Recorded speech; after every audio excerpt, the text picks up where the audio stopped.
Springfield's rock station Q102, and you know his amazing voice and guitar playing from the Mayfield 4.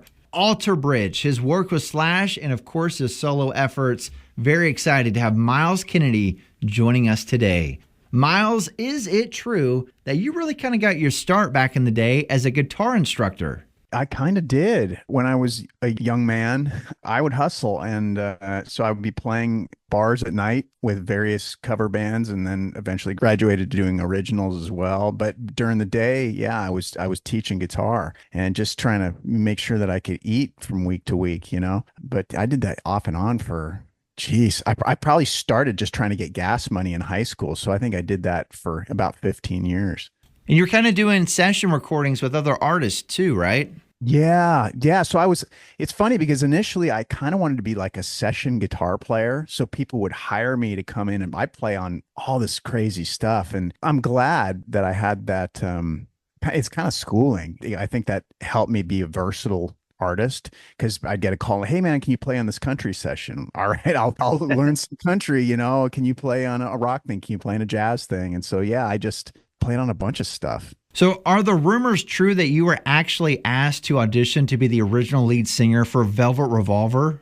I did. Back in 2002, I got a call from Slash. This was before they started working with Scott Weiland, and they just asked if I'd be interested in auditioning, trying out. So they sent me a really cool demo. It's funny you should bring this up because I just found it a while back and gave it a spin. And I was like, man, the music's great, but I'm glad I didn't throw my name in for this one because I just wasn't at that point. I just finished Mayfield 4 and I was just kind of trying to figure out what was next. And I just felt like what I was going to, put on, anything creatively. I wasn't feeling like I was up to par. So I just held off and respectfully, I was totally honored they reach out, but I never sent the demo back. And about that same time, Mark from Creed called, right, to look at doing a project with you? Yeah, about a year later. And a lot had changed in that year. I'd gotten married by that point, and I think that I'd kind of figured some things out, and I was kind of jonesing to put on my, to take the cleats off the shelf and get back in the game, and so it was just perfect timing. I think he called around Thanksgiving of 2003, and then by January of 2004, we were basically starting to work on creating this, what would be our first record. So, Myles, I actually got to meet you and the guys years and years ago. You played at a venue here called the Rockwell, and this was on the One Day Remains tour back in, I think, maybe 2004, maybe. But you guys were so cool because after the show, you were hanging out outside, signing, taking photos. You guys have had quite the ride in Alter Bridge. What does that mean to you to be surrounded by such great musicians, but also at the same time be so close to them and make amazing music? Well, it's been quite a journey, and it's what blows my mind. I think it blows all of our minds at this point is that it's been 20 years. It's gone by so quickly. And I think that, one of the things that we realized early on was just how important it was to have that fan base, obviously, and I guess just through constant touring and trying to connect with people, we built up a really loyal following that's allowed us to do this for 2 decades. So I think the four of us are just happy that it all worked out. There was a period there where I wasn't really sure. I was like, because if you're looking strictly at the chances of bands having a 20-year career, it's pretty slim, So I think that for me, making that first record was like, hey, great, we made a record together, and now what's next in life? Will I go back to teaching? I don't know. But yeah, little did I know that our fans would allow us to keep doing this. Are there any particular shows or tours that you guys had that really stand out? Oh man.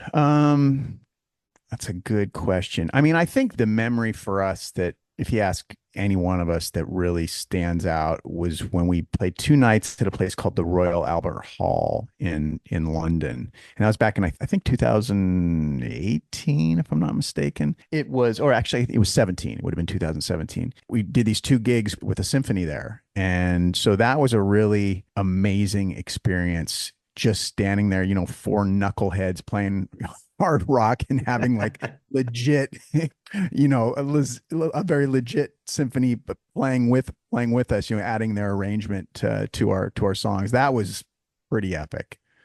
Now, obviously, Myles, you're focused on your solo release that's coming out in October. The other guys touring with Creed right now. What does the future hold for Alter Bridge? Well, hopefully to continue, developing that rapport with our fan base, hopefully just to keep doing what we've done. I think that, time will tell and we'll see where the chips fall. Changing gears a little bit here, Myles, but what's it been like working with Slash? It's freaking great.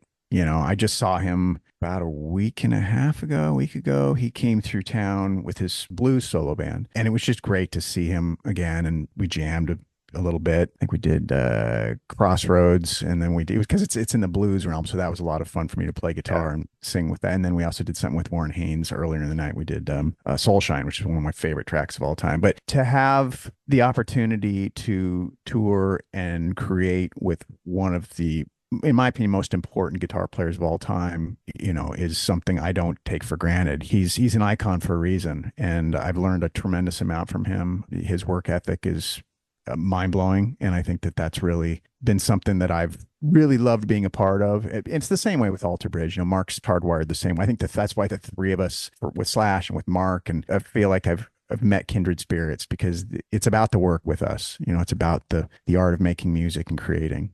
Yeah, and you can really see that on stage, whether you're performing with Slash or Mark. You can tell that there's genuine love for making the music, and that you guys truly love and respect each other. Yeah, I think we're all just grateful, and we get to do what we love. I think a lot of people, they getting into the entertainment industry, or, music in particular, that it's going to be maybe that what their ultimate goal is a little different than what it should be. Because I think sometimes people think, oh, it's, it's going to be parties and, women and blah, blah, blah. And then there are those of us who are complete nerds, and it's about the music, we just want to make music and hopefully make people happy through the music, and thereby making ourselves happy. Look, music is like the best. And so when you get to do it at that level, it's something you can't take for granted, and you just savor every single minute. And I think, so it's nice to know that's palpable, that you see us when we're on stage together, that it's honest, and it's something we just love to do. Now, Myles, technically on your resume, you have a movie on there, one called Rockstar with Mark Wahlberg that you did years ago. I've always wondered, how did that come to be? Because I love that movie so much. It's interesting because first of all, I'm not far from an actor. It's funny when the guy you see in that film is basically not acting. He truly is that just elated to be in. We were in Los Angeles shooting it, and I was just like, I can't believe I'm here. I'm this guy from Spokane, Washington. So that exuberance is pretty real. But I think it came to be, if I'm not mistaken, through a gentleman named Brendan O'Brien was part of that process, because when they were looking for that character, they wanted somebody who could actually sing it, not just be the character of Thor. And I guess that one of the higher ups on that film knew this gentleman, Brendan O'Brien, who's one of the greatest producers of all time. I mean, look him up. His track record's incredible. He mixed the first Mayfield 4 record. And so he was like, hey, you should reach out to this Myles Kennedy guy, give him a shot. And so it would have been right around when Alter Bridge got together. I actually, because I didn't know that initially, and I reached out to him and I thanked him. And that was a really great opportunity. And especially that it came from him. A lot of artists, if you ask them about Brandon O'Brien, they'll be like, oh yeah, that's one of the guys. So that really meant a lot to me. And one thing I really love about the movie Rockstar is that they used actual musicians in it. Like Zach Wilde's in it. Steven from Third Eye Blind's in it. You're in it.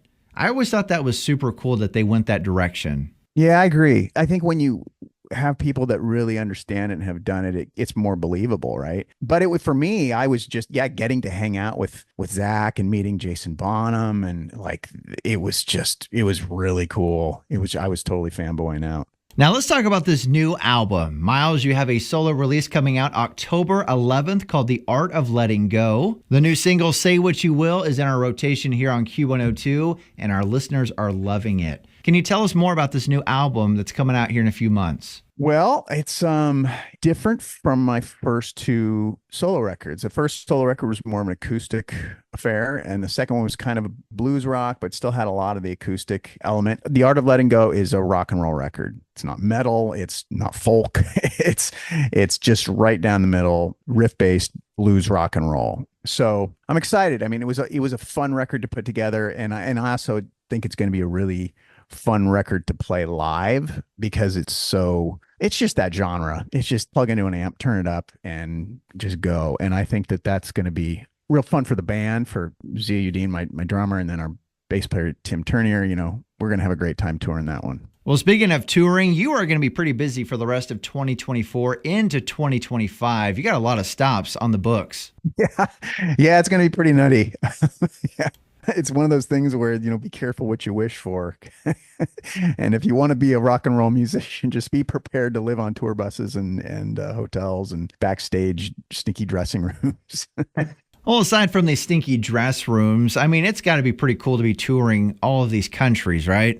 Yeah. I mean, it goes back to what I was talking about earlier with Alter Bridge. There's a movie that I loved back in the 80s. It was called Field of Dreams. And the whole main points of this movie was if you build it, they will come. And it was about, Kevin Costner's character building this baseball field. No one in the middle of a cornfield. Nobody understood why. See the film. It's great. I think it's the idea of just continuing to work to build something that you really believe in. And if you really believe in it and it's coming from a sincere place, the people, they'll show up. They want that. They want to experience that. And there's a connection that happens there. There's a human element. And so, yeah, man, it's crazy when my manager and agent, and they send these tour schedules, and I look at all these places, and most of these places at this point I've been to many, many times, but the fact that we continue to go back and people continue to show up, it blows my freaking mind. Well, Myles, you are amazing, my friend, and I do appreciate your time today. When this kind of came to be, I absolutely jumped on it because you are so insanely talented, whether it's your work with Slash,